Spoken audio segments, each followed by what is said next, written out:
waxaa tilmaamay sababaha ku kalifay buugga inuu qoro waxaan ognahay qofka soo qoraa ama kaatib ah inay jirto sababo ama daafic ku riixay waxaanu qorayo marka sababaha waxa kamid ah khaladaadka bangiyadeenu ay sameeyaan gaar ahaan marka ay sameynayaan muraabaxada khaladaad fara badan oo ka dhaca awgeed ayaa buuggan keensaday iyadoo uu noqon doono saan rajaynaya buuggani mid marjic u ah iyo meel ay ku laabtaan bahda bangiyada marka ay sameynayaan muraabaxada iyo cid walba ay khusayso oo ay ka yihiin ducaada iyo culimada inay waxa weeyaan dadka ay ku booriyaan shareecada iibka waxa weeyaan ay banaysay iyo sidoo kale inuu qofku noqdo qof xalaal miirada waxa uu cadeeyay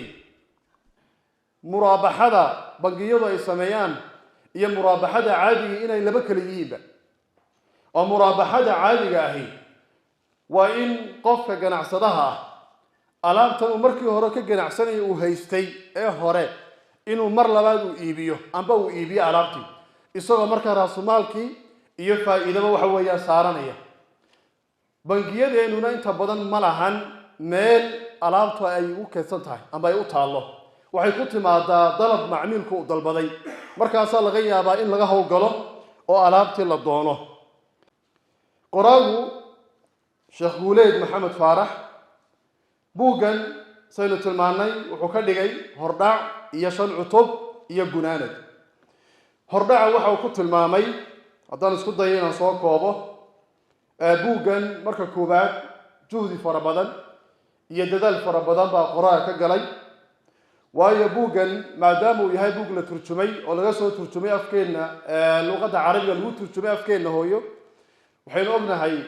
Soomaaliga iyo asalka ahaa inay kaba guurnayba waayadan dambe marka waxa aad u adag oo juhdi iyo dadaal badan u baahanba kalimaadka carabiga ah ee u baahan tarjumada saxda ee lagu fariisanayo waxa weeyaan luqadeena hooyo Soomaaliga ahadiista xataa aayaadka quraanka aqwaasha culimada dhammaan wuxuu isku dayay qoraagu in waxa weeyaan inuu turjumo afkeena hooyo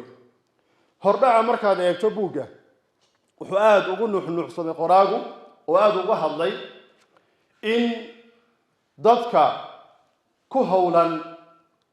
bangiyada ganacsiga iyo dhaqaalaha iyo cid walba ay khusayso inay u yeeshaan aqoon oo waxa uu tilmaamay xadiiskii ونبي عليه الصلاة والسلام طلب العلم فريضة على كل مسلم علمك إلا طلبه ولا برتا قف كستون مسلمة واجب بيكوتاي مرابحته هي بيع سجودنا ووحيابها مالين والبا عين كل قنه أما وحبين سوء بسناه أما وحبين إيبناه قف مسلم كان واحد لقد بول سوء قف هذا الشبهات في وحيابها محرمات كأن الربا أنا أسوء قليل inuu waxaan uu sameeynayo amba uu iibinayo ka ganacsanayo amba uu soo iibsanayo inuu qofku noqdo qof ku sifaysan xalaal miirad oo aad qofka muslimkii waxa weeye arrimaha noocaasa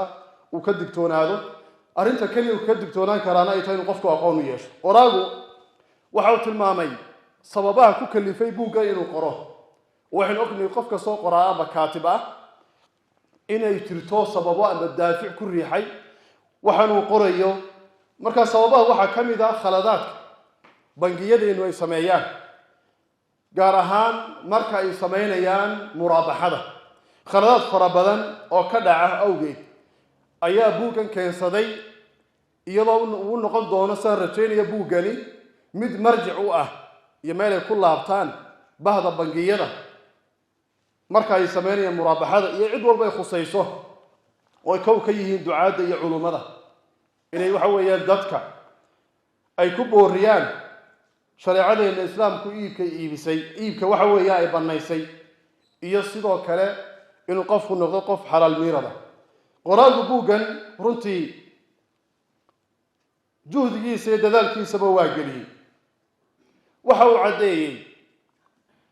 muraabaxada bangiyadu ay sameeyaan iyo muraabaxada caadiga inay laba kala yihiin oo muraabaxada caadiga ahi waa in qofka ganacsadaha alaabtan uu markii hore ka ganacsanay uu haystay ee hore inuu mar labaad uu iibiyo amba uu iibiyo alaabtii isagoo markaa raasumaalkii iyo faa'iidaba waxa weeyaan saaranaya. bangiyadeenuna inta badan ma lahan meel alaabtu ay u keedsan tahay ama ay u taallo.